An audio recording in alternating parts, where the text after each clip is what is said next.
Okay. Thank you so much. Is there anyone who want to lead us in prayer?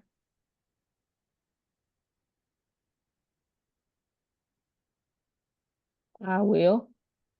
Let's bow our heads. Heavenly Father, thank you for bringing us together once again for the good of the community. Let us have a robust and respectful conversation as we pursue excellence in the Sandtown community. Um, we hope that those who are on the call, if they're traveling or not stationary, that you give them traveling mercies as well. It's in Jesus' name that we pray. Amen. Well, hello again, everybody. I sent the agenda out. We're gonna go ahead and get started. I'd like to welcome you all to the meeting. Um, do we have anyone from fire or police on the call? Yes, it's Chief Washington with Oh, fire. okay, go ahead, Chief. First of all, how's everybody doing this every evening? And I appreciate y'all inviting me to your meeting. Fabulous. Really don't have a lot to speak on as far as the fire service, as far as what we got going on. We do have a recruit school getting ready to start on Monday. I believe we have 35 recruits starting Monday. Um, we just promoted several of our personnel to the position of sergeant. So we have, I believe it's 10 new sergeants.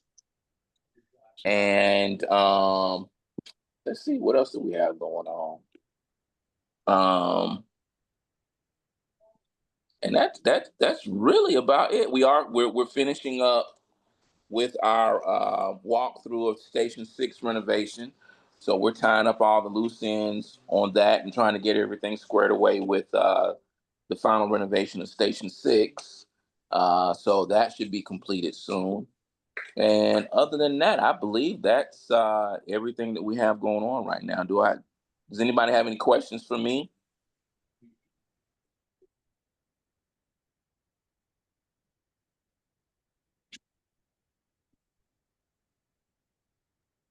Does anyone have any questions? Well, thank you for that report. All We right. appreciate you joining us. Is there anyone from police? Oh, that's it. No one from police? I'm sorry. All right, um, Miss Warren, are you on the call?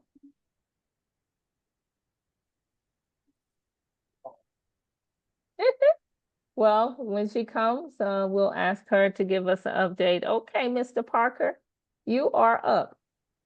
Awesome. Good to see everyone tonight. My name is Adam Parker. I work for Carter, and we are the developers and owners of Story Riverside over at the intersection of Campbellton and Riverside.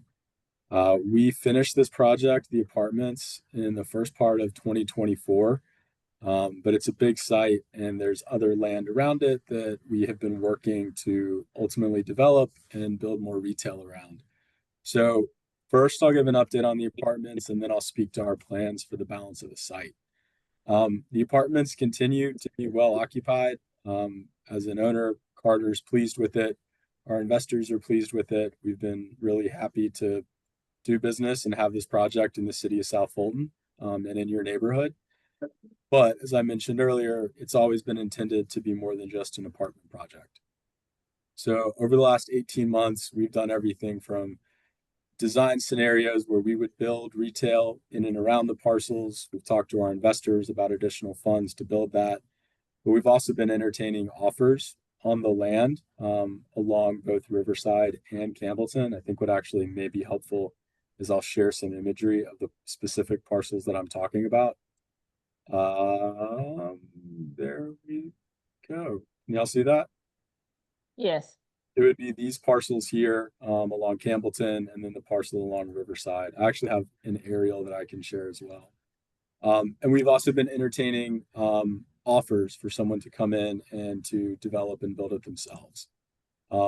And tonight, I'm happy to report that we are very close to signing a contract with a group that would come in and purchase all three of these parcels, and they would come in and they would build two things. One, neighborhood retail, and then also they would build a medical use. I talked to the group that we're talking to about purchasing the land, and I asked them what they felt comfortable with me sharing, if I could share their name, if I could share some of the tenants that they're having. They said that they're not comfortable with us doing that yet, but once the contract has been signed and finalized and they have their permits in hand, they would be happy to come and talk to your neighborhood organization about their plans for the site. But Dr. Rowell can speak to this as well. We've been really particular about who we have talked to about developing here, and we've been very clear to everyone that's reached out that we want this to be neighborhood retail that folks that live nearby could enjoy. We didn't want car washes. We didn't want auto shops. We wanted places that people could come and grab food and shop, and something that could be a benefit to the area. And we feel like we have that with this group that we're talking to. And like I said, we're really close to signing this contract, and we think this is going to be great from a financial perspective. Our company is very excited because we think it will make our apartments more desirable because there will be better amenities nearby. And we also just think from a community perspective, there will be more immediate amenities in the surrounding area. In addition, of course, to Sandtown crossing across the street. So with that said, I'll stop talking. I'll be happy to answer any questions. And if I can't answer them, I'll work to get the answers to you. But also, if I can't answer them, it may be because the retail group didn't give me their blessing to move forward and share all the information. So happy to answer any questions that I can. Does anybody have any questions?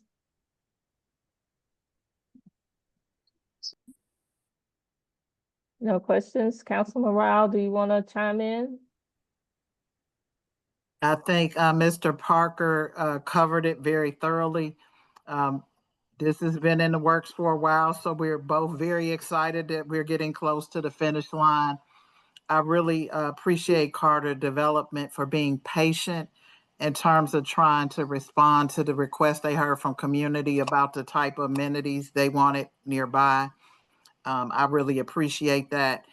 And so we're just looking forward to getting to the finish line on this. So Thank you for that. I think the medical amenities will be awesome. Yeah, I do too, because we don't have anything really near this area. You have to go all the way up to Camp Creek, I think, and not have something here in this area. So that's a good thing. Yes, it is. Yeah, great. If there are no other questions for Adam, thank you, Adam, for attending. Just let us know when you all are prepared to come back and share who it will be and what it will be, and when the construction will start. We'll be glad to put you on the agenda. Sounds good. Thank you very much. Okay. All righty. We have Mr. Lee Ocean on the call.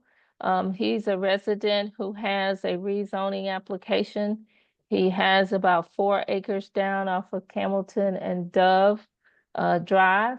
And so he wanted to share what he's planning to do for his location. Mr. Ocean, you're up.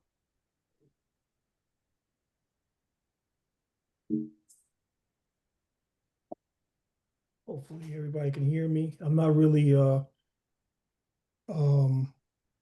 on, there we go. We can hear you. Can anybody see me okay? Yes, we can hear you and Oh. see you. All right. Not really technically savvy with all this Zoom stuff, but I'll give it a shot here. Yes, my name is Lee Ocean. My family moved here to South Fulton in 2019. And what we're doing here is we have a permaculture farm. And we are wanting to use the land to have a community garden. We have orchards already. And we just wanted to develop the property so that we can have farm to table with our neighbors.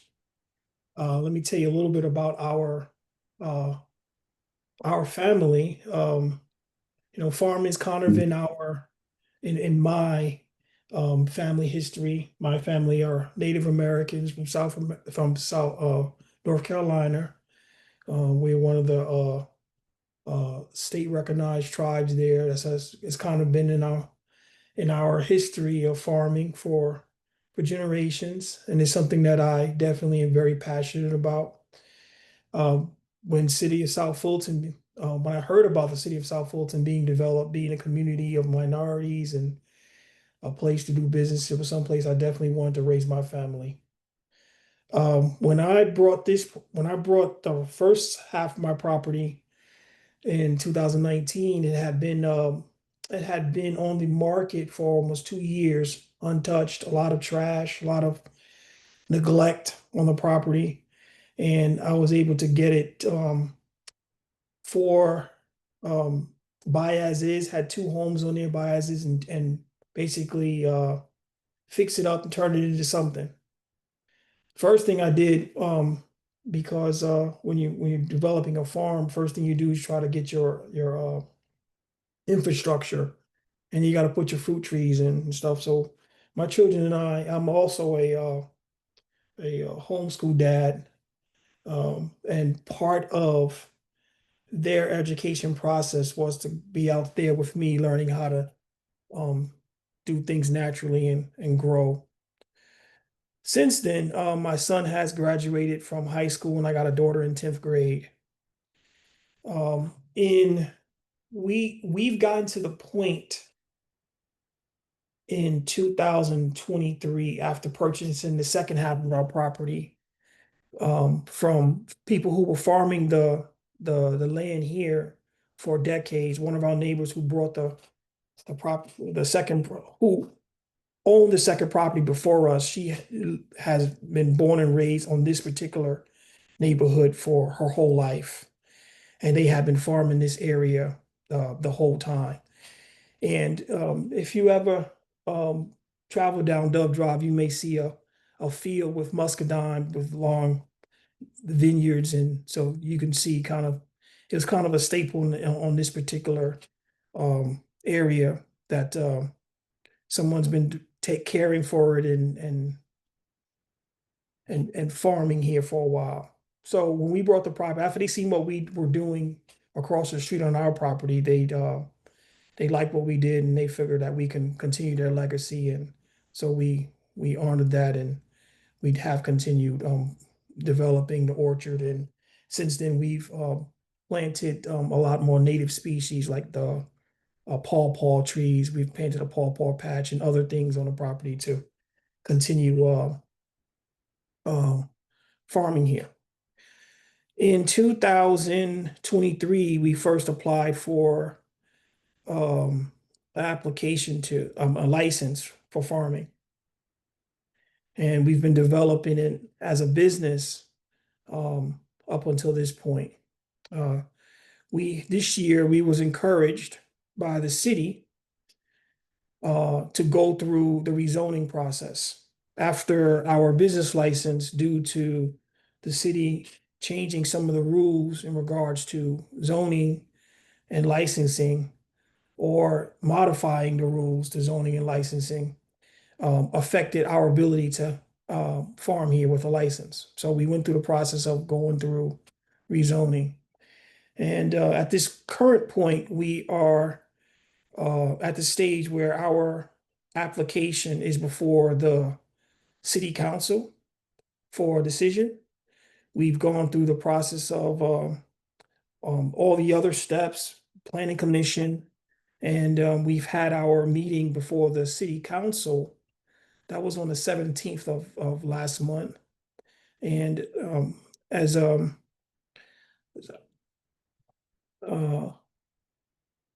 as a way to just continue to reach out to our neighbors and kind of give them ideas of what we're doing, um, I'm here to answer some questions about our project and what we're growing and what we're doing and our intentions with the farm.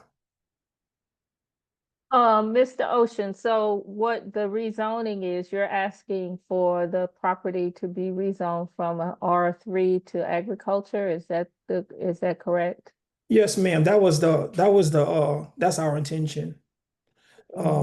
Yes, that's our intention. Okay. I know, how have you spoken to your neighbors? How do they feel about, well, let's talk about the farm before that. Are you looking to put livestock there, or tell me what you're planning to do?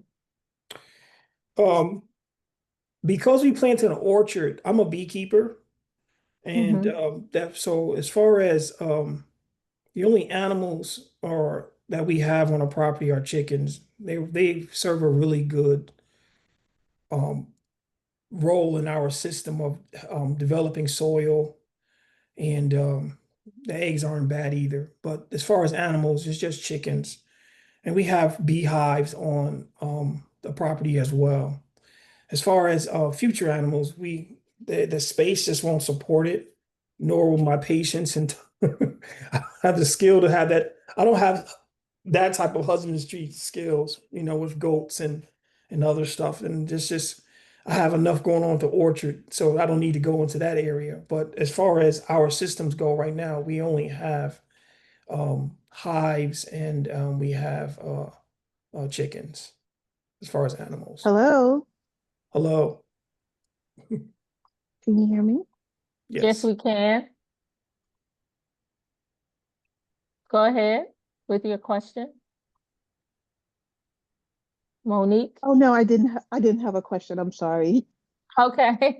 Uh, Okay. So, so from an R3 to an agriculture, but getting the agriculture zoning, if for some reason far in the future, I know you said right now it's not in the plans to do any livestock, but the zoning will allow you if you decide to do that in the future, right? um, it it will go against what we are doing now if we have Mm-hmm. animals that would, like for instance, goats are very destructive. Yeah. They're very destructive, and for an orchard and for annual gardens, you're basically, with the amount of space that we got to have goats, it would just be too destructive for us. So it's just we don't have enough space for something like that. It actually goes against the way our systems work. Um, I mean, it's hard enough having I mean, we need our dogs to prevent the deer from eating up all the fruit trees, but it's hard enough even having them. Yeah. So So you're gonna do just vegetables and fruit and that kind of thing on your farm, correct? yes, Okay. that I think that's the most that this size property will support without stressing the land. I mean, the big thing is for us is we don't want to do things make you that just put you in a position where you're getting overworked and you can't handle everything. Like right now, um, my son is the one that wants to really go into farm. That's something that he wanted to do after he finished school, and not to put too much on his plate for this particular property. He needs Mm-hmm. to learn his training wheels on something small. And if he ever wants to go into the husbandry of of larger animals, livestock, then this particular size lots, they're just not the right place for that. So Okay. it's just not the right place for it. I know there are some people who do homesteading, and they try to, have all sorts of livestock, even on an acre worth of land, but you destroy your land if you do stuff like that. It can stop working for you in the long run. Animals need a certain amount of space. They need, even if you're good at it, you still got to have a certain amount of space. So that's just something that we just goes against the way we farm. Okay. Does anyone have any other questions for Mr. Ocean? I have a question. Sure, go right ahead. Thank you. Mr. Ocean, since you already have bees, you already have chickens, you already have fruit trees, you are already doing some some farming to some extent. Why is it necessary to have the land rezoned? It was a suggestion from the city. In fact, it was the city, in 2023. When I first went for my license, there was a young man, Akimi Bridges, I think his name is, and I spoke to him about rezoning, and he said at the time that the city would not be in favor of rezoning because of some special use plans the city had. He said, but since you're farming and you can go ahead and have a business license. So I said, okay, well, that's great. That's gonna settle it. Then let's just go ahead and just do a business license. And so we did a business license, and we did that until January of this year. Then the city, because of, I guess they're updating their rules, they denied our business license for this year. And then I had a young lady suggest to me that, well, go ahead and get rezoned. And I said, okay, well, if that's what it takes to get rezoned, let's go ahead and get rezoned. She said, because if you get your property rezoned, you're doing agriculture, then you're not going to have the problems you're having with business license farming in an area where um, it's zone R3. So we after going through the zoning process, that's what brought us here. Um, I was also, yeah, so that's what brought us here to answer your question. Hmm. So if you could get your business license without having it rezoned, would that be satisfactory? Because I'm trying to understand what it is you cannot do without this rezoning when you've already done a lot. Well, one of the things for us, there are a lot of benefits for being properly zoned as a farmer. A lot of tax benefits, grants, different things that will allow us to grow the business, even if it's not here, but to just have the foundation of being properly zoned on your land. I'll give you an example of since we have orchards on our property, one of the tools that I would probably use in the future is maybe one of those small tractors. It's smaller than a pickup truck, and just have an auger bit on the back of it so we can dig holes to plant fruit trees. Well, in zone R3, that's something that you cannot have. If you have a proper zoning, that's a tool that I can utilize in order to properly run my business. And that was something that before, we do it by hand. Fruit trees, even though, especially like with peach trees, they have a life cycle that's pretty short in compared to other trees. At best, you may get 15 years out of them before you have to plug them up, and put some new ones. Uh, that's I won't say at best. I'll say that worst case scenario, 15 years or so. But there are certain tools, certain grants, certain benefits to having being properly zoned that you're allowed to do when you're in the agricultural zone. So it goes beyond um, just having a license. In my case as well, um, in dealing with the city, we we had our license at first, and the city, for the first 2 years, we worked with a license, and that was fine. After after we started this process again, and they decided that they weren't going to allow us to have a license again, and the suggestion was to rezone. My family has already spent over 40K in the zoning and rezoning process. And so I had a meeting with, I think it's the city director, the zoning planning, I can't remember his specific title. And he asked me to withdraw my application after I had already gone successfully through the planning commission phase.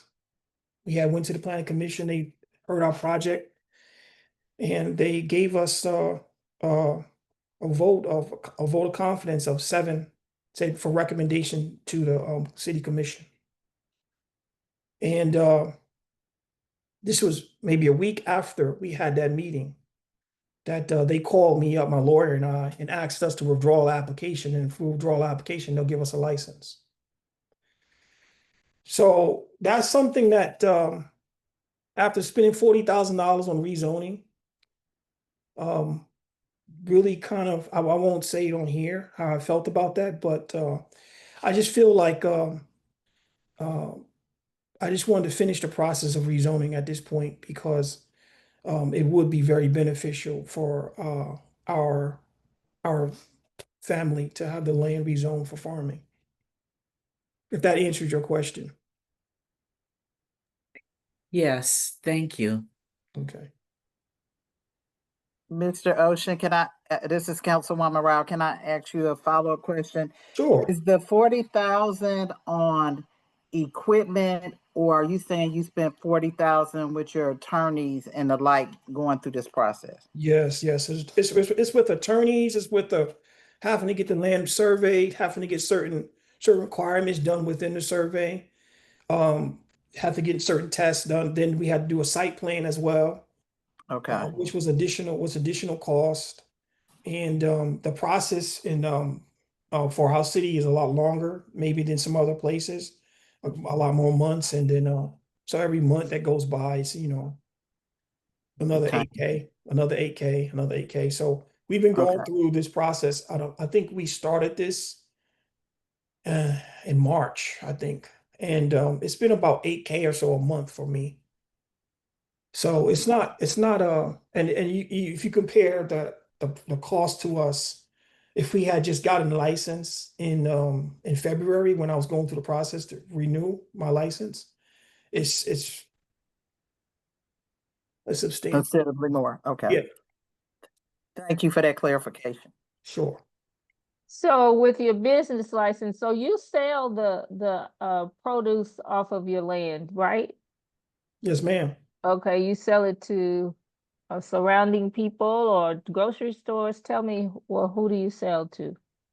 Our business model, based off of the trends going on right now in our business model, our our number one demographics are people 40 and up. Hmm. Because young people do not eat fresh vegetables. They aren't even familiar with, they're not even familiar with buying things from farm to table for the most part. That's something that we definitely would like to change. But another thing with our business model is the demand in our particular area far outsees anything that we could possibly, with this size lot, can deal with. We want to get to the point where we have between 50 and 100 relationships with our neighbors to where we can provide seasonal fruits and vegetables and farm related products to about 50 to 100 customers in our area. If we can maintain something like that. So that is something I try to teach my kids regarding farming is probably one of the most important relationship building businesses you have because food is extremely personal to people and you have to have relationships if you're going to sell them food and having a whole bunch of different customers having a large customer base that you can't really get to know is something that is really killed a lot of farmers. So our goal is to reach that point to where we have between 50 and 100 relationships with our neighbors. Um, I, you can see, I don't know how to use a Zoom, so I can't really show our site, our website. I'm sorry, I'm just not familiar with this platform, how to use this tool. But on our website, on our About Us page, it explains a lot of our philosophy. One of the things I'll bring up is that we feel like a lot of the growing methods, the benefits of farm to table has been lost. And we would love to continue that. I, especially with my children, would love to continue that for our neighbors. I think someone had a question regarding what do my neighbors around me think. They actually they were the ones that at the city council meeting, they were the people, the ones who came were the ones that were directly live around my property. And I was moved by some of the things that they said about our project, about what we've been doing. I've had a lot of support from them during this process. They really do like what we're doing. They like the fact that we are approachable, that we have we try to work in harmony with whatever they're doing and not be a burden to our community. They see how I'm raising my children to be God-fearing young people. And they respect that I'm a dad trying to teach my kids how to be self-sustaining. So my neighbors have a really favorable response to our developing a farm. I wanted during the process of this rezoning, I wanted to have a larger meeting, a larger response. We had mailed out 1,500 flyers in response to going through the rezoning. We had a meeting at Wolf Creek Library, and at that time I did not get a lot of people to come out to learn about the project. Then I feel like this type of business is something that is wholesome. I think that it's something that maybe most people in our area will be agreeable with, especially since it's a city where we support minority businesses, and the activities there's young people working within it every day. So that's to answer your question. That's some of the things that my neighbors have said, and the neighbors have come out and supported us.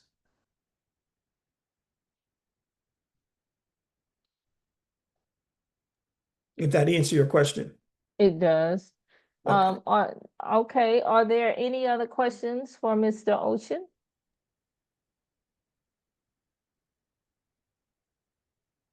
No other questions for him? So when are you going before the city council again? We already went before the city council, and I think I'm not sure. I think the next phase is just the city council speaking about it, and I think that's on the 14th. But I'm not Okay. sure if there's any more like public reach out, or yeah, I'm not sure about that specifically.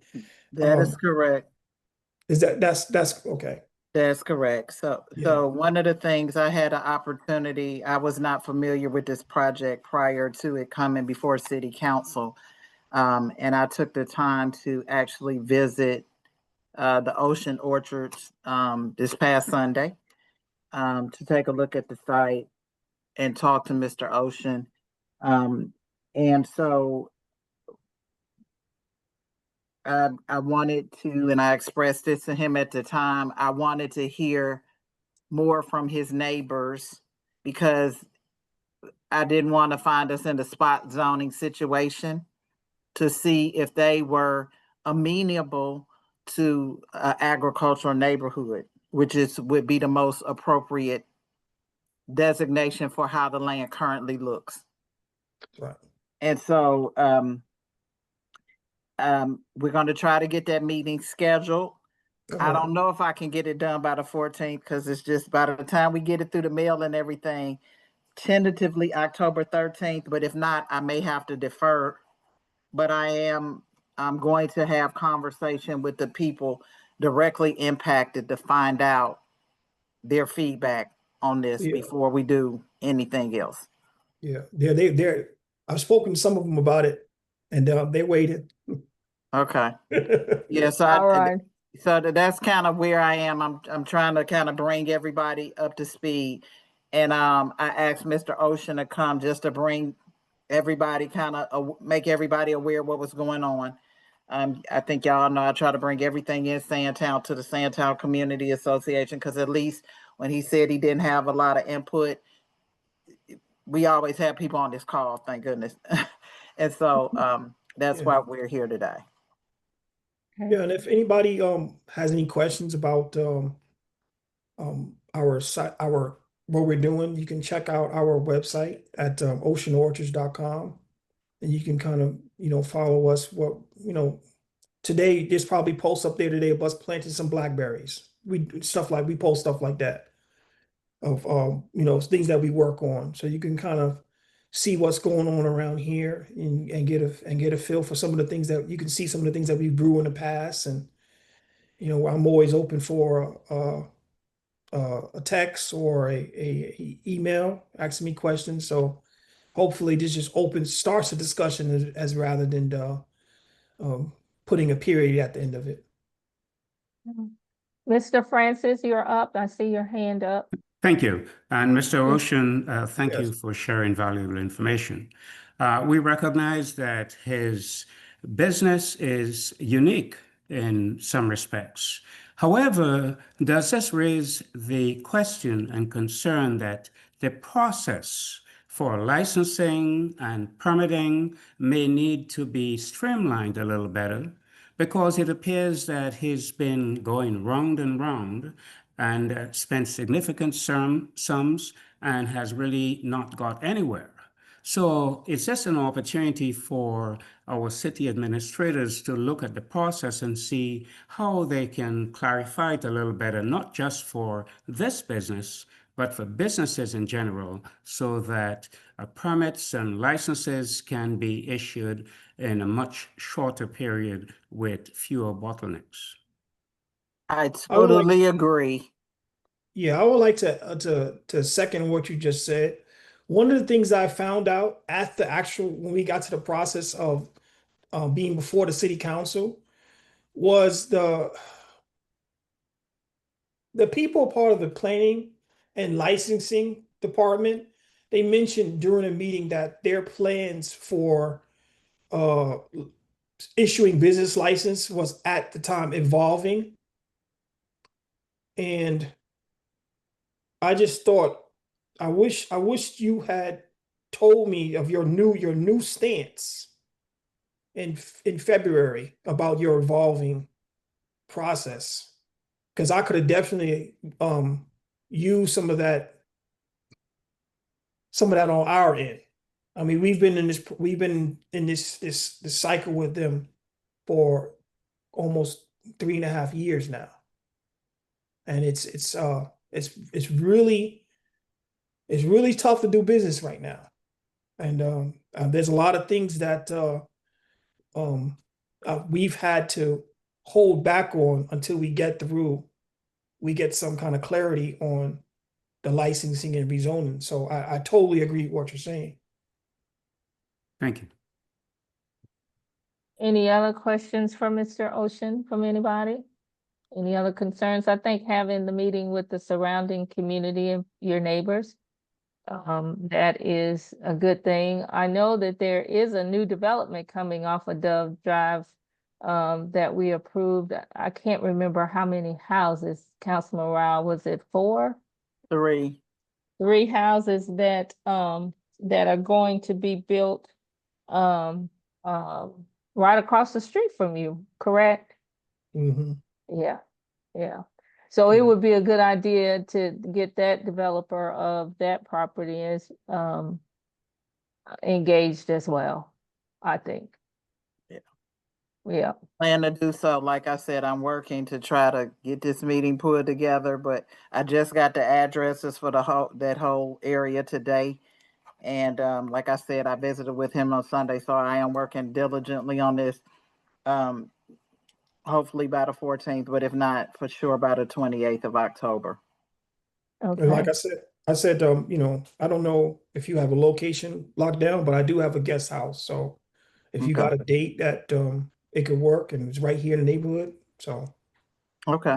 okay. Okay. Thank you. Well, I'll well, follow up great. with you, Mr. Ocean. Sure, sure. Well, thank you so much for coming to us and presenting your project, and hopefully there will be a resolution positive for all involved. Yeah. And let us know if you need to come back for any reason. We certainly will put you on the agenda. With that said, Councilman Rao, you're up. Thank you. We have had a couple of updates, but I have a few more to share. The District 1 quarterly town hall meeting will be held October 8th at the Sandtown Recreation Center from 6:30 to 8 p.m. I want to encourage you to come out. Hopefully you received a mailer.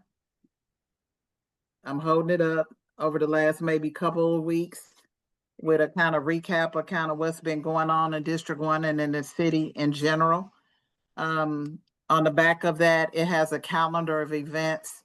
It's highlighting this next town hall meeting and the remaining events for the year. In addition, for those who don't know, the Southwest Art Center is undergoing a renovation, which I'm super excited about. We may have to move our Veterans Day luncheon because it's just going to be awfully close, but they're close to finishing, but we may not want to chance that. Really excited. Stay tuned. Of course, I'll include in my weekly newsletter the grand opening, and I hope to see you all there celebrating the renovation of the facility. I've taken a couple sneak peeks and it looks amazing. So looking forward to it. I've also been meeting with residents along Enon Road regarding traffic calming and reducing the speed in the area. We've had 2 meetings thus far. It's a very engaged group. Some of the things we're working on now is we've included some signage to reduce the speed on that road. We are increasing patrol of the area, so don't get caught speeding down Enon Road. Just telling you. And long term, of course, we're looking for some additional improvements. You may have seen the electronic signs along Enid telling you to slow down, make sure our kids are safe kind of messaging. They were up there for a while, about a month. They just recently took those down, but stay tuned. We're looking at some additional flashing signals to tell you how fast you're going on Enon Road. This is the stretch between Campbellton Road and Camp Creek Parkway. So again, trying to make sure we address some of the concerns along that corridor to include that intersection at Wallace and Enon Road. So stay tuned. Just recently spoke at the LeGrand HOA this week, had a really great meeting with them. Few updates on Cascade Road. The Quick Trip is finally under construction on Cascade Parkway. So excited to see that work begin. The traffic signal at Kimberly Road is now live. For those who travel on Cascade, that's been a project that's been requested on the books for a long time. So we're glad that that's completed. In addition, at Fairburn Road and Cascade, in front of the old LT Wings, that is going to become a Dunkin' Donuts. So the current building, which has been many things, but I'll just call it most recently the convenience store with without a name on it.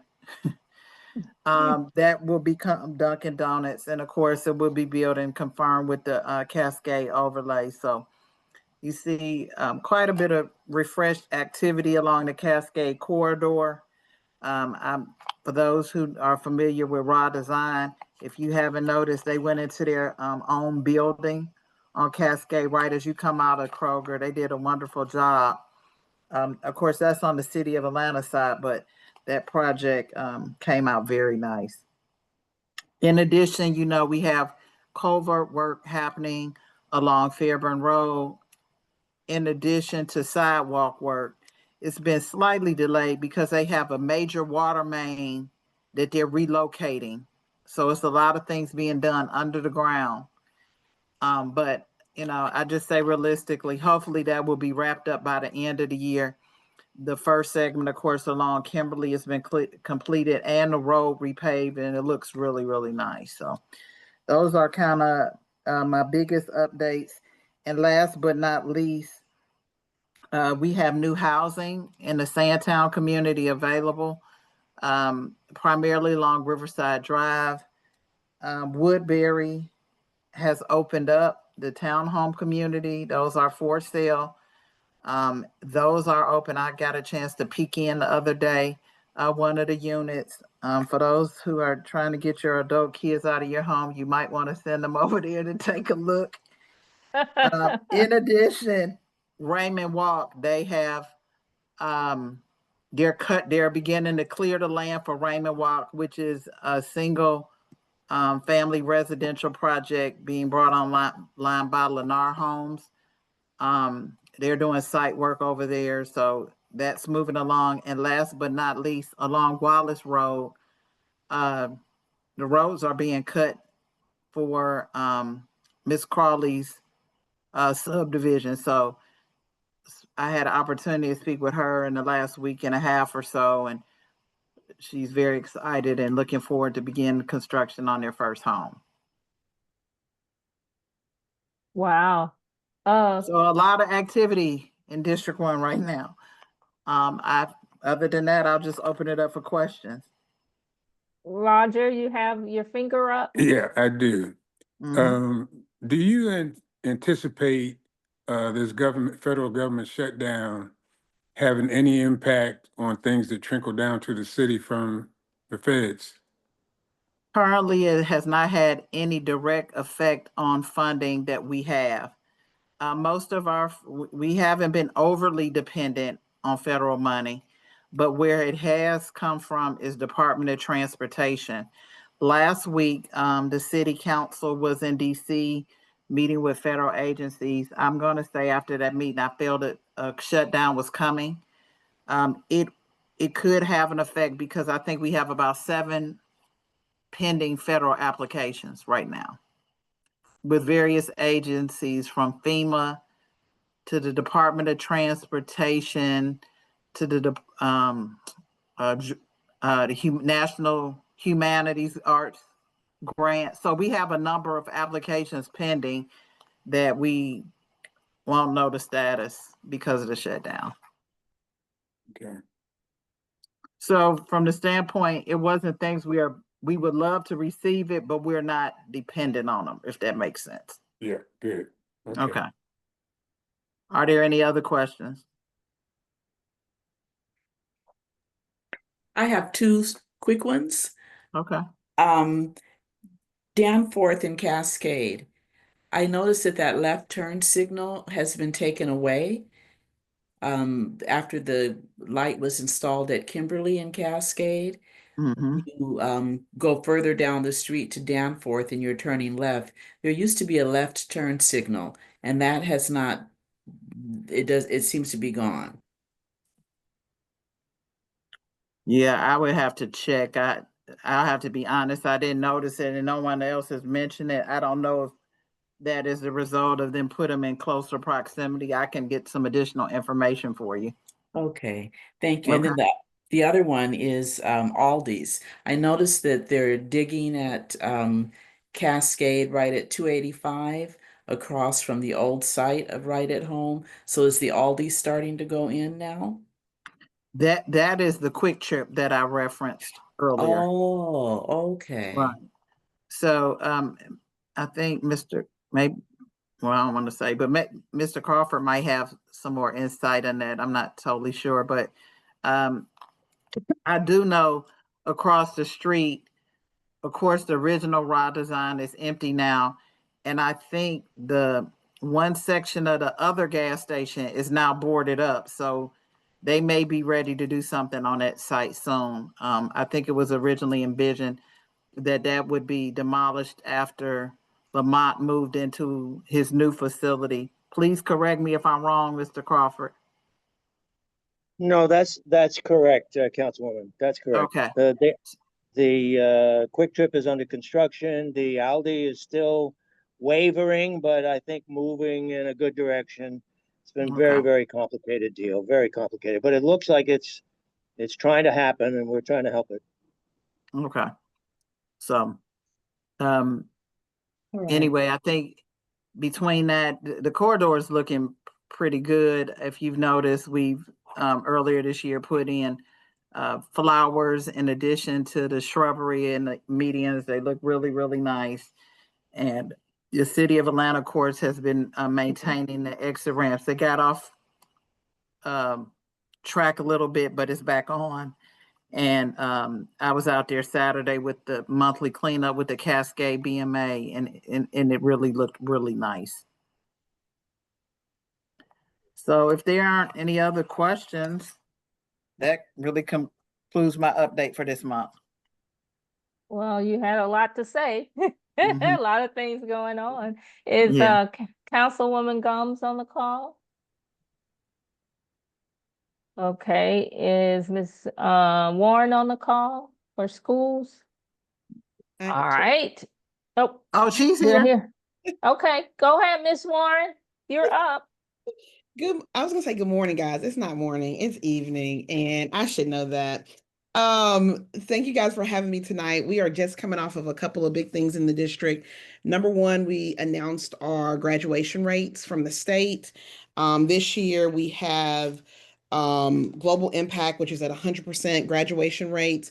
And before I explain this, graduation rates are not calculated how we think graduation rates are calculated. Instead, they're calculated by how many students enroll in ninth grade and how many of those very same students graduate 4 years later. So if you have a kid who moves schools, moves to Mississippi, and they homeschool or they don't request his records from his homeschool, they will be coded as a dropout unless we find them. That is a state law.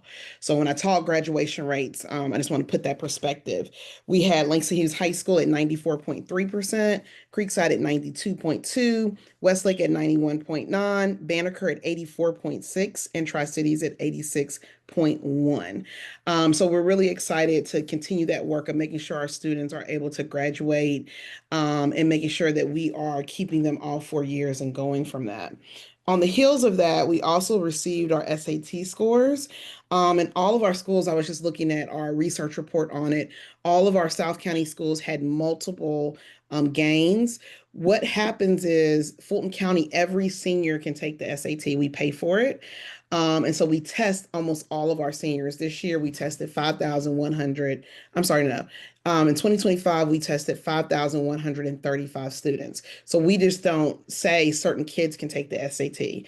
And so we had significant gains throughout. And I'll put the links to everything in here so you guys can see the scores. And so our goal is to make sure that the SAT is not a gatekeeper. We offer free tutoring, we offer online resources, but also that access of us paying for the test. We pay for the ACT in junior year, and we pay for the SAT in senior year.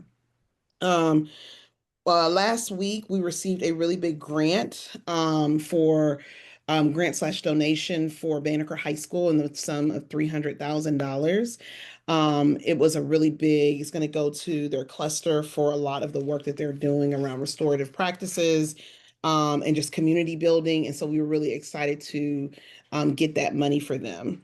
As many of you guys know, when I came last month, I talked about the budget downfall that will happen in 26-27 due to a couple of factors. Increasingly, if the senior exemptions this fall will be passed into law, we are looking at about a $50 million budget downfall. So I'm going to put a link in the chat. We have been but we're making it public. We are evaluating all of our programs. So every program in our school, all of our resources, we're evaluating, and it's called the GLIDE strategy. So basically, we're looking through every department, trying to make sure that we aren't missing anything where we can save money. We've talked about consolidating roles. We've talked about adding more duties to roles, but the community can weigh in on it.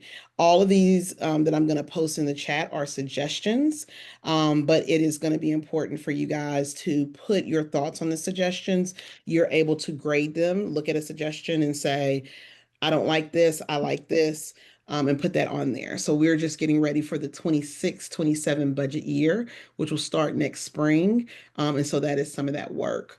As you know, the government is shut down. I've gotten several questions from parents about how does this impact the schools. And one of the things is that we have several federal grants that we will not be able to pull down from. So right now we are just monitoring some of those grants still in after school programs. Some of those grants are for nutrition. It just varies. And so as we work to figure out what's going to be next for that, we'll have a better sense of that. And anything that's not that we can't get money from the federal, we will have to use our general funds. So that's just something that we've been keeping in mind and working towards to have a solution for.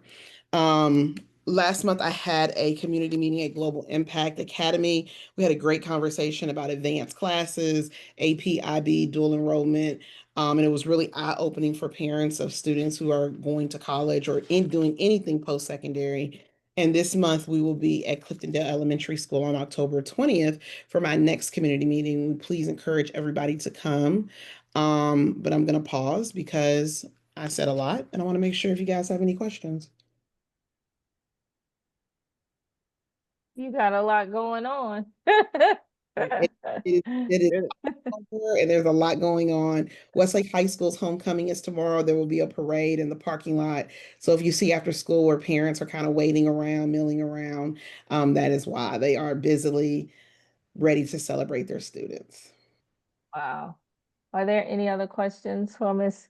Warren? Anybody else have any questions?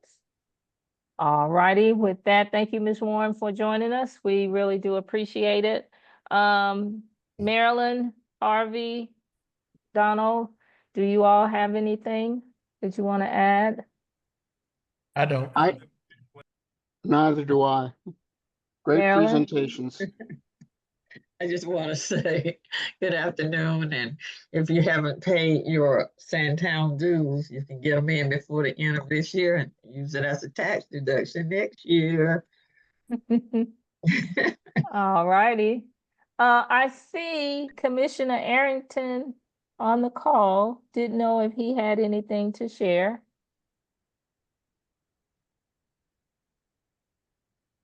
He's on mute, so okay. And Mr. Bruce, you have anything to share? I do. As you may or may not know, our state senator, Senator Estevez, has resigned from his position, and so that he could run for governor. So as we speak, we do not have anyone representing this area in the state Senate. And the governor has called for a special election that will take place on the 18th of November. Everyone was trying to get him to do it to coincide with the earlier election. And he just didn't want to do it. Both counties, Fulton and Cobb, asked him to do it, and he chose not to. So the election will be in between two other elections that are already set up. And so it's probably going to be a very low turnout. But the unexpired term goes through the end of next year. And I am going to run to seek that unexpired term. I'm not going to run beyond that. The only reason I'm doing this is because I just don't feel like there's enough time between now and the election for the people that want to be there long term to be vetted by so many other people. And the last thing you want is to have someone down there in in January of next year that does not know that process. There's already legislation being proposed that would limit our ability to vote. Some of you may or may not be aware that I tried to get a bill passed before I left that would allow you to vote in any precinct on election day, just like you do early voting.